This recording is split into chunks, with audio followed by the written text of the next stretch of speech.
Halo semuanya, aku Maria Anissa dari Himpunan Mahasiswa Program Studi Pendidikan Agama Islam UIN Sunan Kalijaga, Yogyakarta.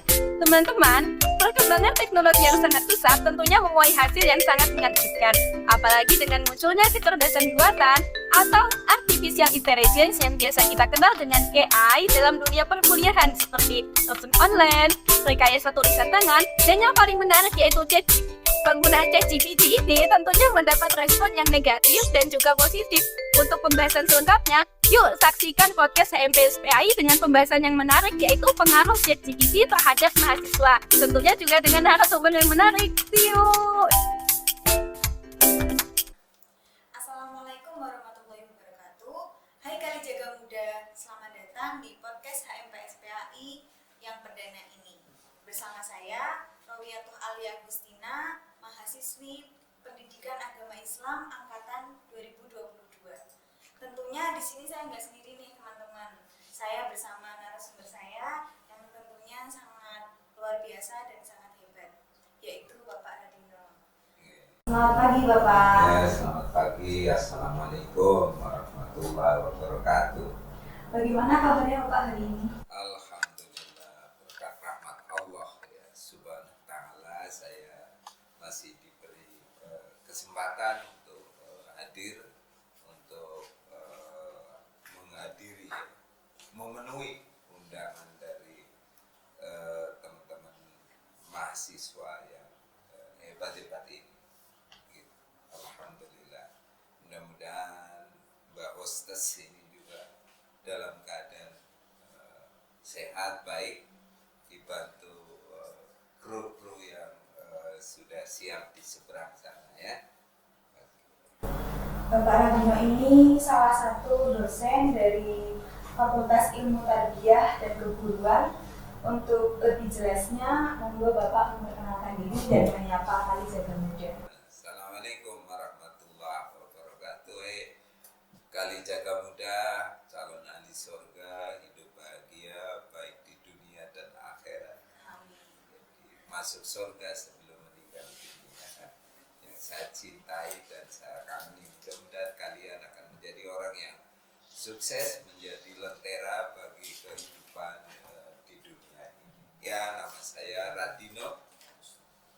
Tiap hari base camp saya di Prodi Pendidikan Agama Islam, mengajar macam-macam, salah satunya adalah mata kuliah fikih, meskipun kadang juga mengajar bahasa Inggris.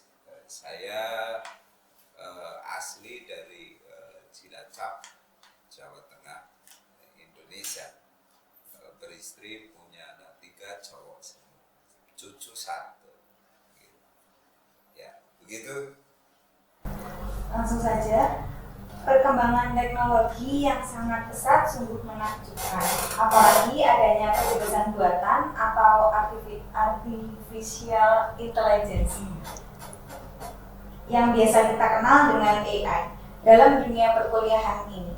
Contohnya seperti rekayasa tulisan tangan, lesson online, dan salah satunya adalah ChatGPT. Penggunaan AI dalam perkuliahan tentu mendapat respon yang berbeda, positif dan negatif. Nah, di podcast kali ini kita akan membahas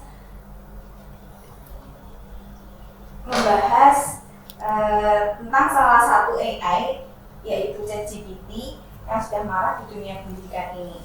ChatGPT sendiri adalah GPT yang berupa chatbot yang mendapat berbagai jawaban pertanyaan yang diinput melalui kolom chat. Sebelum adanya podcast kali ini, dari kami juga sudah mengumpulkan beberapa respon dan pendapat dari mahasiswa. Enggak, ada sedikit. Terus enggak. Nah, nanti ada beberapa pertanyaan yang kita kupas tuntas dan kita bahas melalui podcast kali ini, Bapak. Oke. Langsung saja ke pertanyaan. Bagaimana pendapat Bapak tentang kemunculan AI di kalangan mahasiswa ini? Oke. Ya, AI atau yang kita kenal dengan artificial intelligence atau kecerdasan buatan ini menghentak kita, meskipun sesungguhnya kita sudah cukup lama ya, mengenal mendengar istilah artificial intelligence ataupun bahkan menggunakannya gitu. Sebetulnya sudah cukup lama ini, cuma ini nanti yang spesifik pada chat GPT ini ya nanti kita bahas, tapi saya akan mulai dari yang paling sederhana dengan penemuan kalkulator. Itu kan sebetulnya jenis kecerdasan buatan yang sederhana yang manfaatnya luar biasa, kemudian lalu berkembang ya menjadi komputer, kemudian ketika kita diperkenalkan dengan internet dan lain sebagainya muncul berbagai jenis-jenis AI atau artificial intelligence yang semakin hari semakin complicated dan maaf dalam tanda petik mendekati kesempurnaannya gitu ya, yang nanti munculnya dalam dunia sains misalnya robot dan sebagainya yang bisa bisa melayani, bisa menjawab pertanyaan secara langsung, bahkan mampu mengekspresikan senyum meskipun tidak atau belum sempurna.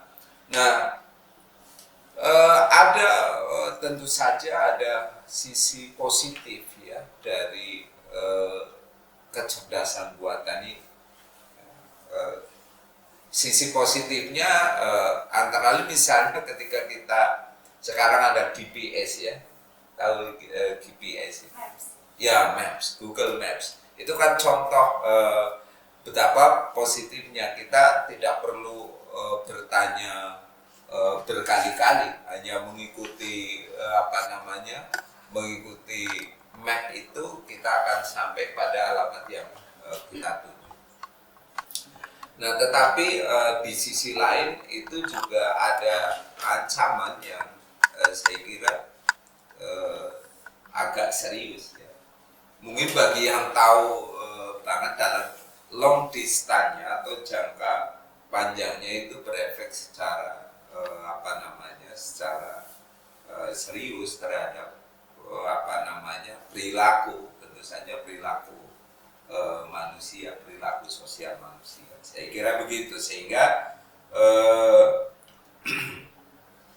kalau ada satu jenis misalnya GPT yang itu dimanfaatkan, satu sisi ini memang mempermudah, mempercepat pertanyaan ketika muncul di forum diskusi mahasiswa. Tetapi ada sisi lain, karena apa? Karena menurut saya jawaban yang muncul kemudian dibacakan ini menjadi kurang elok begitu ya. Nah, itu satu. Jadi ada sisi negatifnya, kecenderungan mahasiswa jadi agak agak malas untuk membaca misalnya. Itu salah satu sisi negatifnya, meskipun ada satu sisi positifnya, ada dapat jawaban dengan cepat. Saya kira itu. Oke, baik. Menurut Bapak Radino ada sisi positifnya dan ada negatifnya ya, teman-teman. Ya. Sisi positifnya kita bisa dapat jawaban lebih cepat, dan sisi negatifnya kita kurang benar dalam menjawab, dan jadi membuat kita malas membaca, malas mencari referensi, malas berpikir. Lalu bagaimana pendapat Bapak tentang AI ini dalam dunia perkuliahan? Atau apakah apakah membantu atau malah mengganggu? Kalau AI yang itu kan ada banyak jenisnya ya. AI ini luas sekali gitu. YouTube, Google Meet dan sebagainya tentu saja hal itu sangat-sangat membantu. Gitu. Tapi kalau tujuannya hanya untuk kilat ini menjadi ya membantu, tapi menurut saya tidak produktif. Makanya saya kira mahasiswa meskipun misalnya punya aplikasi Chat GPT ini jangan digunakan sebagai andalan utama. Jadi ini adalah alat bantu saja.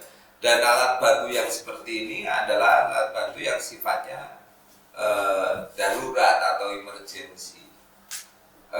Mestinya mahasiswa tetap menggunakan belajar dengan teknik-teknik yang konvensional gitu. Jadi ya tetap mahasiswa rukun Islam yang keenamnya itu membaca gitu. Tidak mengandalkan yang seperti ini, saya kira ya. Kalau mengandalkan seperti ini kita tidak dapat ilmu gitu. Karena hanya mendapat jawaban yang yang cepat. Karena ini mesin ya, beda dengan buku. Buku itu kan ada aktivitas penulis yang dia memiliki pikiran yang tercurahkan gitu begitu. Sehingga kalau kita membaca ke bukunya, apakah buku itu dalam bentuk wujud fisik seperti ini maupun sudah dalam bentuk PDF yang diupload di internet misalnya, itu akan berbeda, saya kira. Itu begitu. Jadi bagi saya atau menurut saya mahasiswa jangan mengandalkan Chat GPT 100%. Itu sangat berbahaya. Artinya kalau kita ingin menjadi intelektual, kaum akademisi gitu, tidak disarankan. Gitu. Tidak disarankan. Oke, baik. Lalu menurut Bapak, bagaimana sih AI ini mempengaruhi kualitas pendidikan mahasiswa saat ini? Ya, kalau mahasiswa menjadikan yang favorit bagi mahasiswa mungkin ini semester awal ya, yang baru peralihan dari SMA kemudian menjadi mahasiswa. Ini kan ada lompatan cara berpikir gitu. Sehingga dia ingin mencari jawaban yang secepat kilat dan memanfaatkan ini. Saya kira kalau ini dipakai secara terus-menerus, tentu saja kualitas mahasiswa akan semakin drop, bukan semakin baik, tapi semakin drop. Karena apa? Karena mahasiswa tidak akan mendapatkan ilmu pengetahuan yang mendalam. Tetapi pada aspek-aspek lain, misalnya AI yang bukan hanya Chat GPT, itu saya kira bisa dimanfaatkan juga, gitu ya. Misalnya saya sering menyarankan kepada kelas-kelas mahasiswa yang saya ajar dulu ketika masih ada mata kuliah pembelajaran fikih di madrasah sekolah atau pembelajaran akidah alam di sekolah, itu kan mahasiswa berlatih bagaimana membelajarkan itu. Dan di YouTube yang saya tahu itu banyak upload atau unggahan-unggahan yang itu berkaitan dengan keagamaan, dan itu bisa membantu karena itu bisa dijadikan sebagai media. Tapi kalau hanya sekedar mencari jawaban yang secepat kilat kemudian kita menggunakan aplikasi Chat GPT ini, saya kira itu bukan langkah yang terlampau positif buat mahasiswa.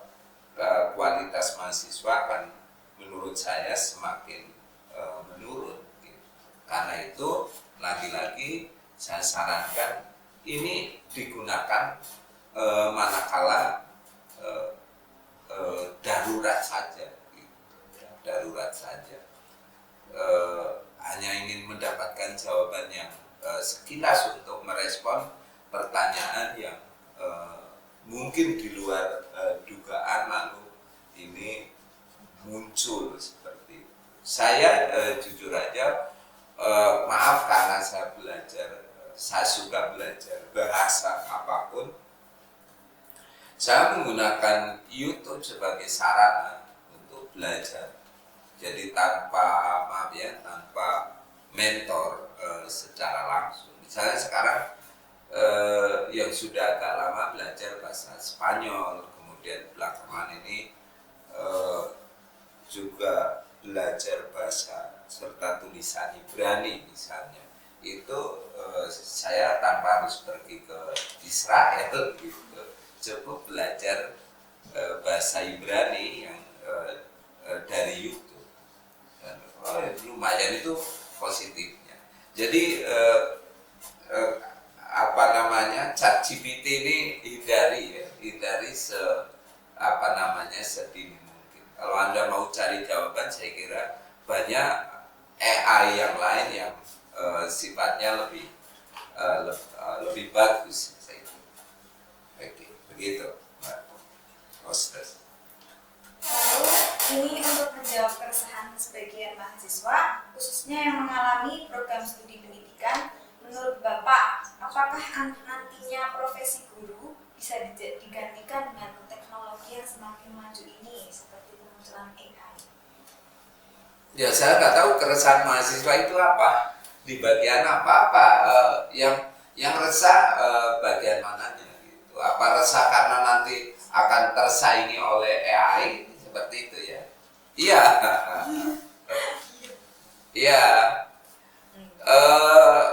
Apakah nanti AI ini bisa menggantikan sosok guru gitu ya?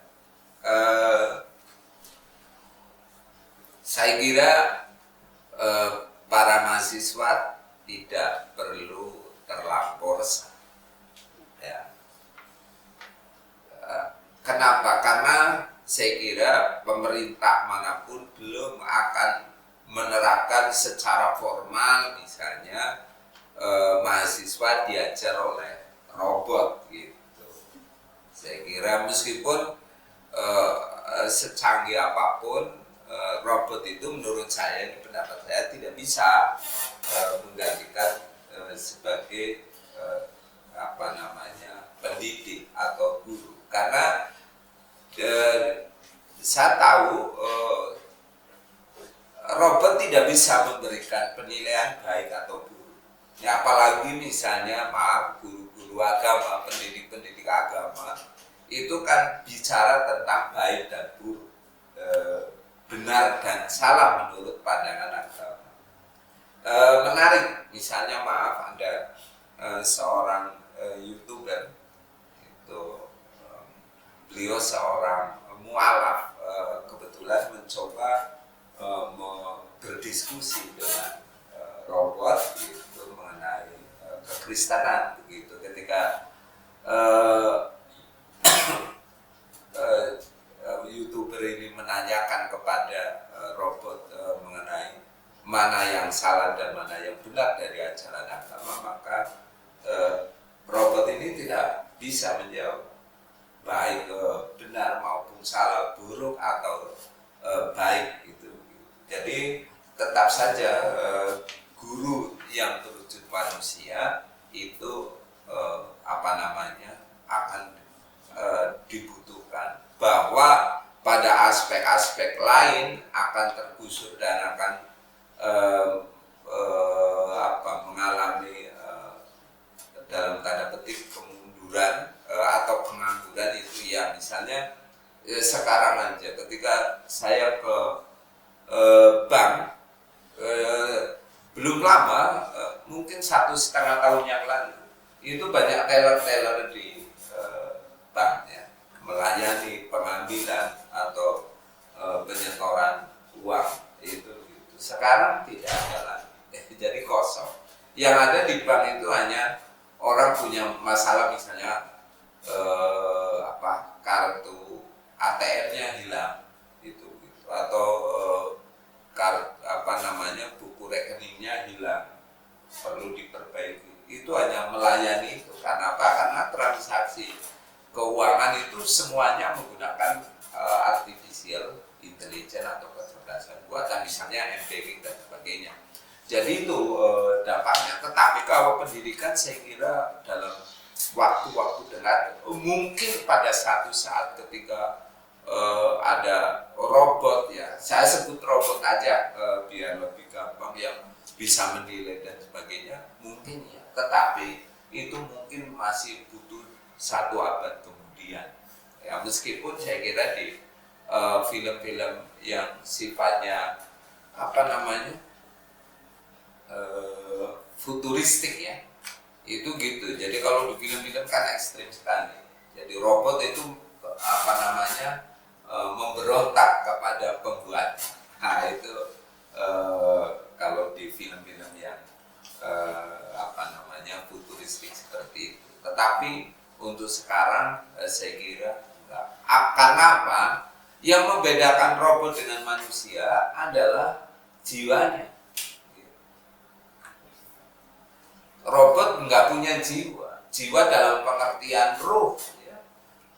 Robot tidak punya perasaan, gitu. Meskipun dia senyum, gitu, dibuat senyumnya tetap aja hambar, kan begitu. Beda dengan senyum kita kan natural, karena memang bawaan alam, kodrat alam. Kalau dalam bahasa Islam itu kehendak Allah Subhanahu wa Ta'ala, itu gitu ya. Jadi tidak bisa digantikan oleh artificial intelligence.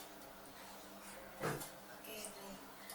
Lalu menurut Bapak, bagaimana sih cara mahasiswa di era modern ini bersaing dengan teknologi AI atau robot yang bakal tergantikan oleh robot? Iya, mahasiswa akhirnya menjadikan itu, menurut saya gini, ya jangan bersaing dengan itu, tapi justru artificial intelligence kita manfaatkan sebaik-baiknya, gitu. Ya, kita manfaatkan sebaik-baiknya. Untuk apa? Untuk menempat diri kita agar kita itu berkualitas. Itu gitu. Saya itu misalnya maaf ya, sampai hari ini meskipun kuliah S3 tidak selesai, tapi saya belajar tidak pernah berhenti, dan saya belajar dari artificial intelligence. Saya sering menyampaikan di ruang kelas, saya itu YouTuber tapi bukan konten kreatornya, tapi penikmatnya, dan saya memanfaatkan itu. Saya belajar misalnya tentang tasawuf gitu ya. Itu dari dari YouTube. Jadi orang-orang yang ahli dalam bidangnya. Saya belajar meditasi itu dari YouTube. Itu begitu. Dan saya merasa mendapatkan manfaat dari itu. Tadi yang saya katakan, saya belajar bahasa asing selain bahasa Arab, bahasa Inggris tentu saja, yang tidak ada mentornya, itu dari kecerdasan intelektual. Jadi saya memanfaatkan itu sebagai tool atau sebagai alat untuk menempa diri. Nah, mahasiswa mestinya seperti itu, bukan ngambil yang sudah jadinya saja, tapi proses dari awalnya itu yang perlu dikuasai juga, sehingga mungkin pada satu saat malah mahasiswa mampu membuat kayak semacam menciptakan kecerdasan buatan yang mungkin lebih bagus dari Chat GPT gitu ya. Itu saya kira akan lebih bagus gitu. Jadi saran saya, mahasiswa menggunakan itu sebagai alat untuk menempa diri, bukan mengambil produk jadinya. Nah, saya amati sekarang itu kan mahasiswa lebih cenderung mengambil produk jadinya. Itu begitu. Saya analogkan misalnya, maaf ya, orang yang, maaf tidak bermaksud menyinggung, ada master dalam kekebalan fisik itu kan diperoleh melalui berbagai macam tahap.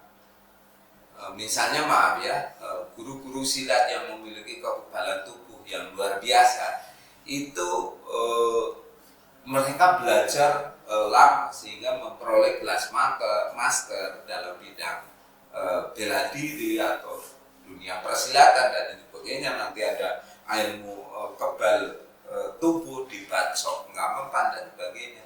Ini mereka belajar lama sehingga the real masternya seperti itu.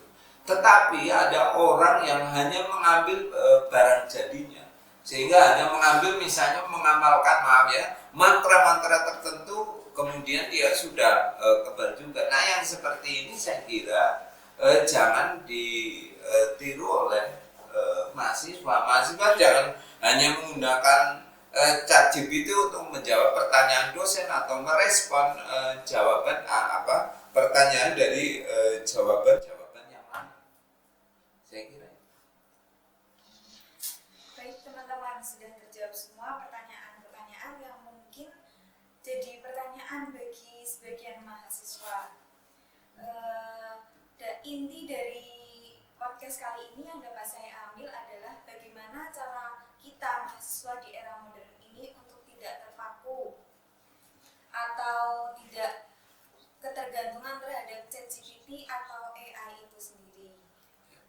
Oh iya Bapak, sebelum saya akhiri podcast kali ini, mungkin ada pesan buat mahasiswa untuk bagaimana sih cara biar kita nggak terpaku sama AI? Maaf ya, kalau dalam Islam ya jangan jadikan berhala sebagai sesembahan, itu hukumnya musyrik gitu ya. Kalau dalam akidah Islam kan seperti itu. Tapi ini mungkin ekstrim sekali. Maksud saya begini, jangan jadikan alat atau artificial intelligence apapun bahwa itu sumber nilai dan sumber kebenaran gitu. Karena itu berbahaya, nanti mahasiswa akan menjadi zombie dalam tanda petik ya. Karena ini dalam pandangan tradisional orang berguru belajar tanpa guru itu nanti gurunya adalah setan. Ini mungkin pandangan tradisional yang memberi pesan agar kita jangan terlampau mengandalkan, kalau dalam konteks ini mengandalkan itu sebagai sumber nilai gitu. Tetapi seperti saya katakan tadi, jadikan artificial intelligence ini menjadi alat bantu kita untuk menempa diri sebagai mahasiswa agar menjadi mahasiswa yang berkualitas gitu. Jadi jangan hanya menjadi berhala, apa-apa tanya ke GPT ya, tanya ke ChatGPT. Ilmu yang diberikan itu memang instan, tetapi itu tidak memiliki kedalaman ya, tidak mengalami internalisasi dalam dirinya saya kira, karena itu hanya mesin. Makanya lebih baik kalau Anda tidak tahu ya bertanya juga kepada teman lain atau orang lain gitu.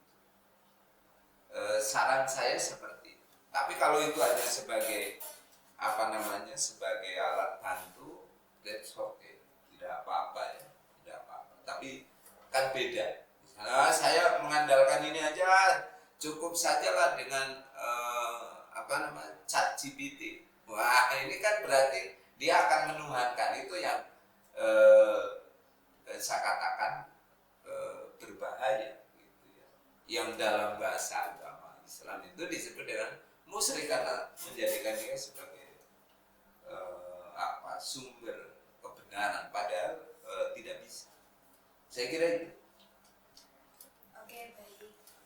Sekian podcast hari ini. Dari saya mungkin ada kesalahan tutur kata, saya mohon maaf. Dan buat Bapak Radino, terima kasih Ya, sudah hadir dan ya. memberikan pernyataan atau jawaban yang sangat luar biasa dan sangat membantu. Baik, sampai jumpa dan semoga bermanfaat.